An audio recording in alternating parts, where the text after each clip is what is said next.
আসসালামু আলাইকুম। আমি তো সোনারগাঁ থেকে বলছি। কে কোথা থেকে আমার ভিডিওটি দেখছেন তা তো আমার জানা নেই। আল্লাহর অশেষ রহমতে ইনশাআল্লাহ সবাই ভালো আছেন, আমিও ভালো আছি। আজকে কিন্তু অনেকটা সকালবেলায় ঘুম থেকে উঠে পড়েছি, বাহিরে সূর্য উঠে পড়েছে। এই তো আমি জানালাটাও খুলে তারপরে রুমটাকে গোছানো শুরু করে দিয়েছি। প্রথমে আজকে একটি দোয়া বেডশিট নিয়ে নিয়েছি। এই বেডশিটটাকে আজকে খাটের উপর পেতে নেব। এই তো বেডশিটটা তো আমার পাতা কমপ্লিট হয়ে গেছে। সুন্দর করে গুছিয়ে নিলাম খাটটাকে আমি।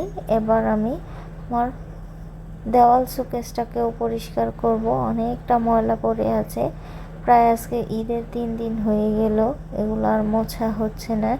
ঈদের 2 দিন আগে পরিষ্কার করেছিলাম।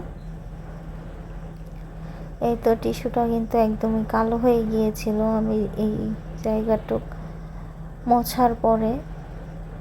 এই তো এবার কিন্তু আমার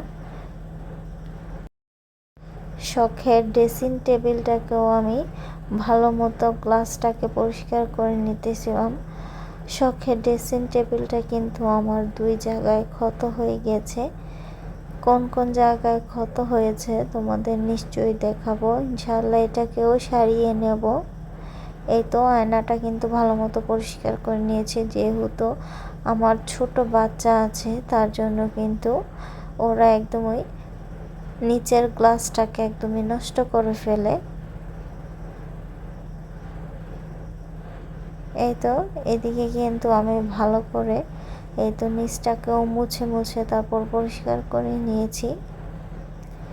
এই তো রুমটাকেও আমি ঝাড়ু দিয়ে নিয়েছি। ফাইনাল লুকটা একবার তোমাদের দেখিয়ে দিই।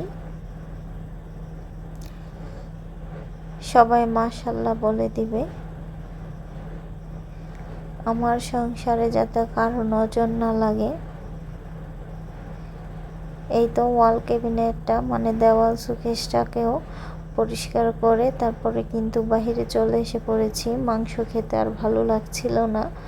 মাশাআল্লাহ মাশাআল্লাহ মাশাআল্লাহ, দেখো আমার বোম্বাই মরিচ গাছে কতটা পরিমাণ মরিচ ধরেছে। এই ফার্স্ট এইরকমভাবে মরিচ গাছে ধরেছে, না হলে একটা দুইটা হয়, এর বেশি কিন্তু আর হইতো না। এবার কিন্তু মাশাআল্লাহ মাশাআল্লাহ ঝুড়ি ভরে মরিচ পাড়তে পারবো। এই তো এই ওই সাইডটা তোমাদের দেখিয়ে দিলাম, এবার কিন্তু এই সাইডটাকেও দেখাতে চলে এসেছি। পাতার গোড়ায় গোড়ায় মরিচ, মাশাআল্লাহ অনেকটা পরিমাণ জাল।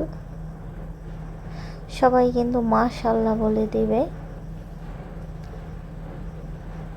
এই তো মাংস খেতে কিন্তু আর ভালো লাগছিল না, তার জন্যই কিন্তু নিচে এসেছি, দেখি কি সবজি আছে নিয়ে যাই।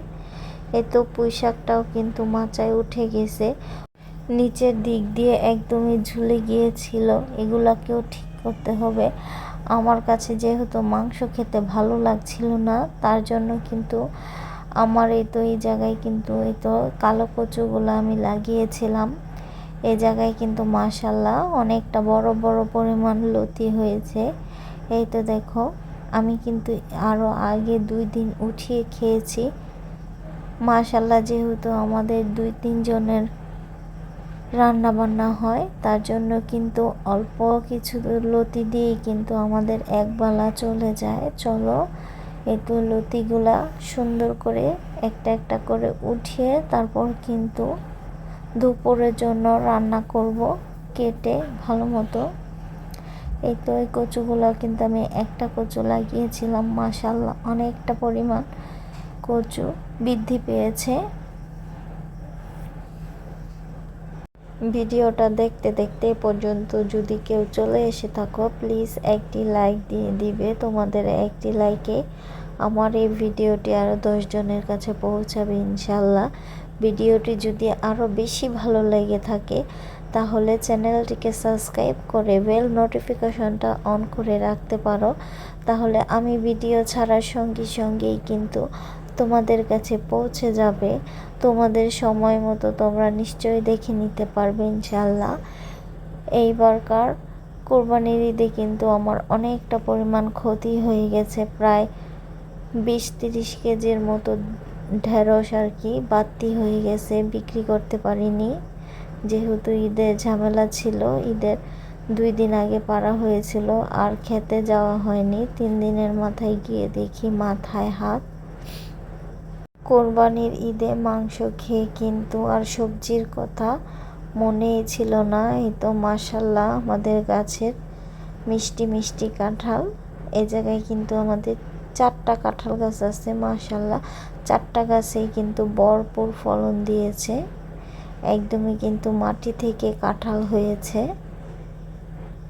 দেখতেই পারতেছো। মাটির নিচে আছে কিনা তা কিন্তু জানি না। এই তো এই জায়গায় কিন্তু পুঁইশাক মাচায় ওঠানো হয়েছে, সাথে শশা গাছ আছে। এই তো লতিগুলা নিয়ে কিন্তু বাড়িতে চলে এসেছি, কেটে কুটে রান্না করব ইনশাল্লাহ। আজকের মতো ভিডিওটা এই পর্যন্তই। আল্লাহ হাফেজ।